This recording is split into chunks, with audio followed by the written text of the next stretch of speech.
Today, people around America are making choices. It could be something as simple as, what should I wear, what should I eat, or something as major as if I should wear my seatbelt or not. 15,000 lives could be saved each year if drivers and passengers wear their seatbelts. This information came from Seatbelts, How They Save Lives, written on May 9, 2005. Deciding to wear a seatbelt is a life-determining choice. Laws and proper usage of seatbelts lead to many benefits. I hope, after this information I'm going to provide you with, that you will all be firm believers in seatbelts. Once someone starts wearing a seatbelt, it will become just like second nature to them. So by now you're probably wondering, or thinking, I don't get it, what's so important? Either wear your seatbelt if you want, or don't if you don't want to.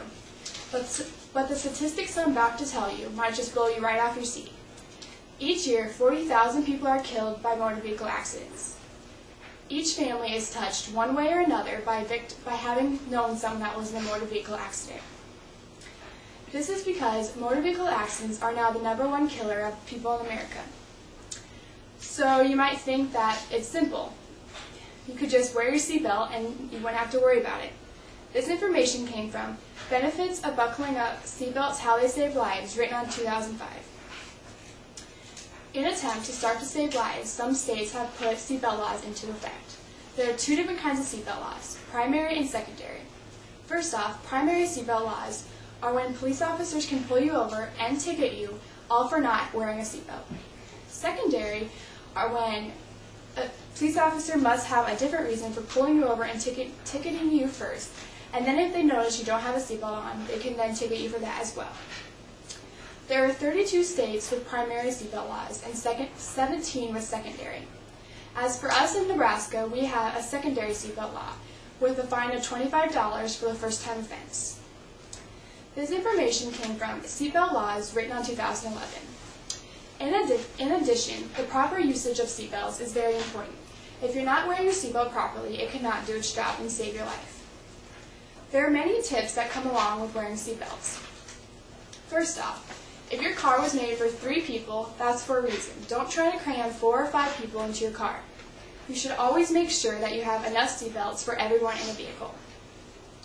As a driver, it is your responsibility to check and make sure each seatbelt that someone is going to be using is going to be used properly before ever taking off. A seatbelt should fit snug over your hips and not high on your stomach. If it is high on your stomach, it will result in even more injuries. Your seatbelt should never go under your arm. It should always go right across your chest. This information came from Seatbelt Laws, How They Save Lives, written in 2012. There are just as important tips for children wearing seatbelts. Babies are at a much higher chance of suffering from major injuries or even having death.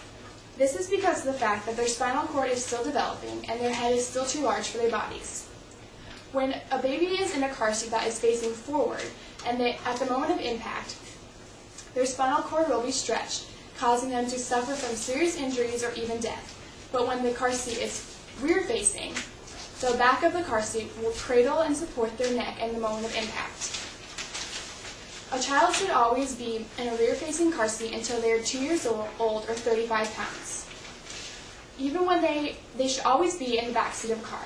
This information came from Car Seat Safety for Kids, written in 2012. 3 out of 4 parents don't ever use car seats properly.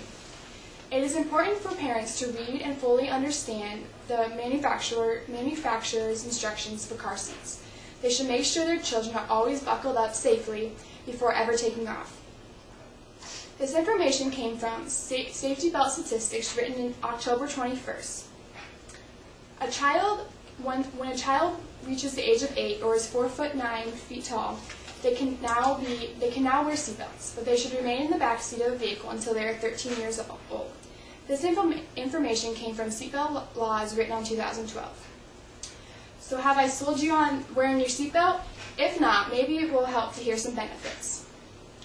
There are many benefits that come along with wearing your seatbelt, such as you won't have to waste time being pulled over or won't have to pay the fines. But there's a much bigger benefit than that. This information, according to Seatbelt Laws, How They Save Lives, written on 2012, Beth Orenstein says, Seatbelts help spread out the impact of an accident over a larger area instead of just yourself. This helps keep you from hitting your dash or other parts of your car you shouldn't be hitting. She says it is a myth that people think that you're better off if you are thrown from your vehicle. You are 4 times more likely to survive an accident if you remain in the vehicle. According to Sandy Atkins, who is an EMT, one accident is actually considered 3 accidents. The first accident is the actual moment when you have impact or hit something or roll your vehicle.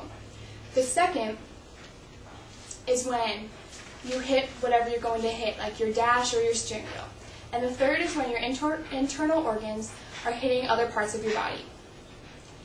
Not only is wearing a seatbelt going to save you time and money, it could also save someone very special to your life or your own.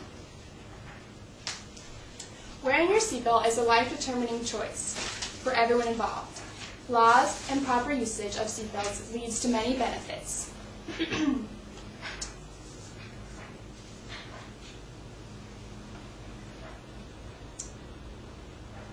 According to James Madison University Office on Public Safety, written on October 21st, 2004, an example of impact is if you're 100 pounds or you weigh 100 pounds and you're traveling 60 miles per hour, the moment of impact is going to hit you at 6,000 pounds of impact.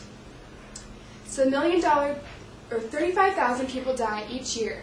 Approximately 50% of them could have been saved if they were wearing their seatbelt. So I guess the $1 million question is, will you wear your seatbelt or will you be just another statistic?